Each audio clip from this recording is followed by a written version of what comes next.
Hey friends, today I want to talk directly to the LGBTQ community and our allies. Recently I put out a video on J.K. Rowling's comments on asexuality, and it sparked a lot of conversation. One comment though really struck a chord with me. It was from someone within the queer community, an openly gay man, who said that they support asexual people, but they still asked what oppression we actually face. They asked me to provide court cases, lawmakers, politicians, religious groups who discriminate against us. And hey, I get it. I really do. When you've trudged through hell and back yourself, it's easy to start measuring pain with a ruler. But I also want to say this. It hurts. It hurts when people within our queer community ask us to provide receipts for our pain, to justify our inclusion, and to defend why we should even be seen in the first place. So this is my open letter to the LGBTQ+ community and allies. Don't forget us. And on this journey, one more love unraveled. I finally learned to love me for me.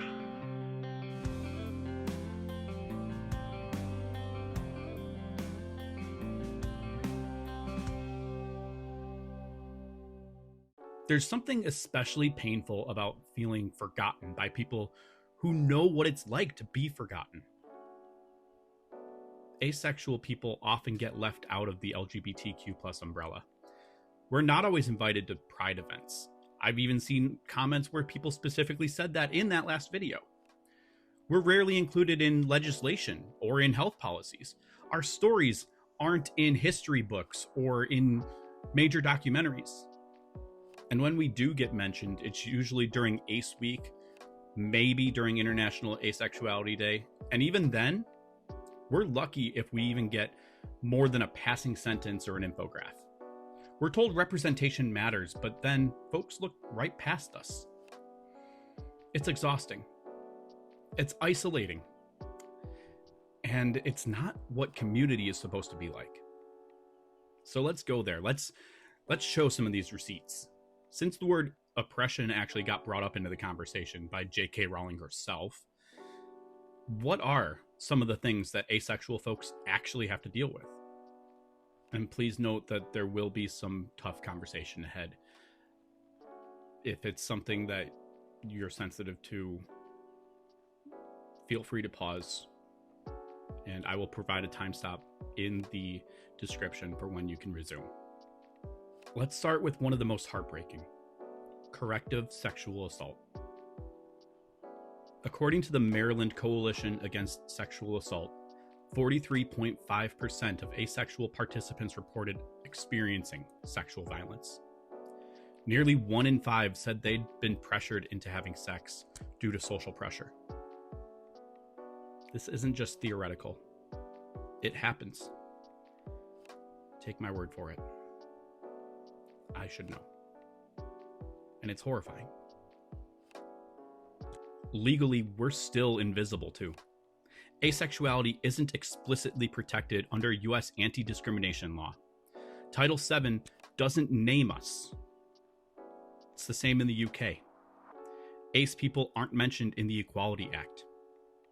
We exist in this legal gray area where protections are vague at best, non-existent at worst. And religiously, I have a whole video on that. But let me just say this. Growing up Catholic, attending Catholic school for 9 years, especially as a male, I was told from day one that I was meant to get married, to have kids, and fulfill God's will. The only exception was priesthood. So when I didn't experience sexual temptation, this huge thing that I was told would be almost impossible to resist, I felt less than human. I felt like a mistake. I felt broken. I thought, I'm not meant for priesthood, but why would God make me like this? What did I do? I thought I was a sinner. I thought I was being punished for something. I just didn't understand it. See, I wasn't praised for being holy, for resisting that temptation, I was made to feel like I failed at something I never even chose. And socially, allonormativity is everywhere. The idea that everyone feels sexual attraction, that everyone wants sex, that everyone is supposed to want it. And then there's chrononormativity, which tells us that we're supposed to hit all of these milestones on a set timeline. Fall in love, get married, buy a house, have kids, all that stuff. And when you don't hit some of those markers, you're seen as immature, unfulfilled, an outcast. This can cause a lot of issues with friends. It can cause a lot of issues with family, especially if you're in a more traditional family. I'm also the only son in my family. There's never going to be a Mrs. that carries my name. There's never going to be kids with my last name. That family name dies off with me, at least on our branch. And that's because of me. That's my fault. I know it, and I have to live with that. How about financially? The world is set up for couples. 2 incomes, shared rent, tax breaks for marriage. As an asexual and aromantic person living solo, I teach full-time in a public school district. I coach 9 months out of the year. I teach summer school. I DoorDash. I create content. I've published a book. And I still struggle to keep up with the cost of living because the system assumes that there's someone else at home to split it with. And let's not forget about the impact of toxic masculinity. As a man, I'm expected to want sex constantly. I've lost friendships because people couldn't handle the fact that I didn't. They've pushed me, they pressured me, tried to talk me into things that made me deeply uncomfortable. All because that's what guys do. And look, that's just my experience. I'm a cis white ace guy. Black ace folks, ace women, trans and non-binary aces, disabled aces, they face even more layers that I can't personally speak to, but they're very real. If you want to learn more, I highly recommend a few books: Ace by Angela-Chen and Refusing Compulsory Sexuality by Sharonda J. Brown. I'll link both in the description below. The point is, asexual people aren't asking to be centered. We're just asking to be included. We're not asking for a gold medal in the oppression Olympics. We're asking for compassion, for understanding, and for solidarity. Visibility helps, yeah, but we need more than just hashtags and lip service during Ace Week and International Asexuality Day. We need allies who will advocate for us, who will correct the misconceptions, who will push for policy that includes us, who will make sure that we're not just in the room, we're included in the conversation. And I want to share why I even do any of this in the first place. I didn't know that asexuality could be a word that fit me because I never saw male ace representation that reflected me. And the very little that did exist, it was sparse. By the time that anything real showed up, accessible representation showed up, I was already well into adulthood. Todd Chavez coming out as Ace in BoJack Horseman was a major moment.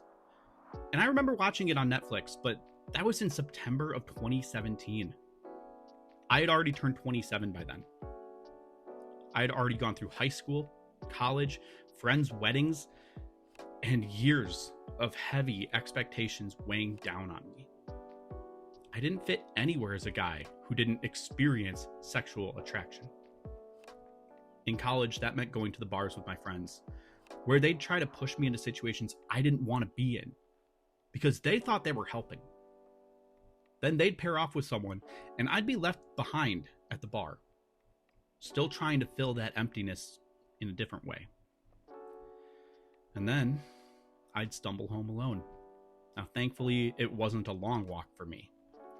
But for others going through something similar who don't have those words, who have a much further walk than I did, who find other ways to numb that pain, I think about them all the time. That's who I do this for. I do it for that teen version of me, that college version of me. Those who felt so lost and alone, who hated himself, who said, well, it's college, it's Wisconsin, breweries and tailgating and all that. That's just part of our culture. As an excuse for why I didn't see what I was doing to myself. I do this so nobody else has to go through what I did. Self-inflicted harm comes from somewhere. And while mental health is a huge part of this conversation, so is societal oppression. So are the expectations we place on people, especially men, to perform, to chase, and to want. When you don't fit into that box, it's not just confusing, it's isolating. And when I do speak up about things like that, or call out anti-ace rhetoric or harmful statements from people with a lot more power than I do, I get hit with comments like, stop everything, a man is mansplaining why a woman doesn't have domain to speak. Or, bearded man tells woman to shut up, a tale as old as time. And to that I say, so what if I'm a man? Bringing my gender into it doesn't strengthen your argument. It exposes your bias. Because standing up for the disenfranchised, whether they're in our own community or another, is always the right thing to do. If your version of activism only includes certain voices when they're convenient for you, it's not activism. It's not justice. It's a performance. And that brings me to another point. We can't talk about visibility without talking about intersectionality. Black aces face very real struggles. Hypersexualization, erasure, and exclusion from both the Black community and the LGBTQ plus community. Now, Yasmin Benoit, a Black asexual activist and model, is constantly dealing with dehumanizing comments and sexualization because people refuse to believe that she can be both ace and Black. That's not just ignorance, it's violence, it's racism, and we need to name it as such. We need to amplify voices like Yasmin's, and like the work of other ace creators such as Asexual Goddess, Your Girl Lisi, Gentle Giant Ace, Tiger Songbird, and so many others. Their advocacy, their storytelling, their presence is vital. And let's not forget our disabled ace siblings, who often face exclusion even within our own spaces. The reality is that ableism and ace phobia intersect all the time. That's why Disabled Ace Day exists. It's part of Ace Week for the past 4 years, created by Courtney Lane of the Ace Couple podcast. Their work is essential, and it deserves recognition far beyond just one day of the year. I've linked information and articles related to the work of Yasmin, Asexual Goddess, Your Girl Lisi, Gentle Giant Ace, Tiger Songbird, and Courtney down in the description below. Please take the time to learn from them. Follow them, share their work, support them however you can, because allyship isn't just about speaking up. It's about listening, it's about learning, and it's about lifting up others too. So if you consider yourself an ally, thank you, really. But please don't forget about us. Don't forget about the quiet kid in the corner who doesn't understand why everyone else is so obsessed with sex. Don't forget about the adult who still doesn't have a label but knows something feels different. Don't forget about the asexual folks who show up to Pride feeling like guests in their own house. We're here. We've always been here. And we're not going anywhere. Let's build a community where none of us have to justify our pain to belong. If you're still here, thank you. Thank you for listening. Please give this video a like, comment your thoughts and what you want allosexual queer folks and allies to know about asexuality, and subscribe to my channel for more content like this. And if you're looking for ways to support me, I do have a book out myself. It's called Limitless: Poetry of an Aromantic and Asexual Journey. It tracks my experiences from confused teen to the person confidently and unapologetically here today. I also have my own merch coming out soon that I've been working on for some time now, just in time for Pride Month. So keep an eye out for that. Take care of yourselves and each other. I'll see you in the next one.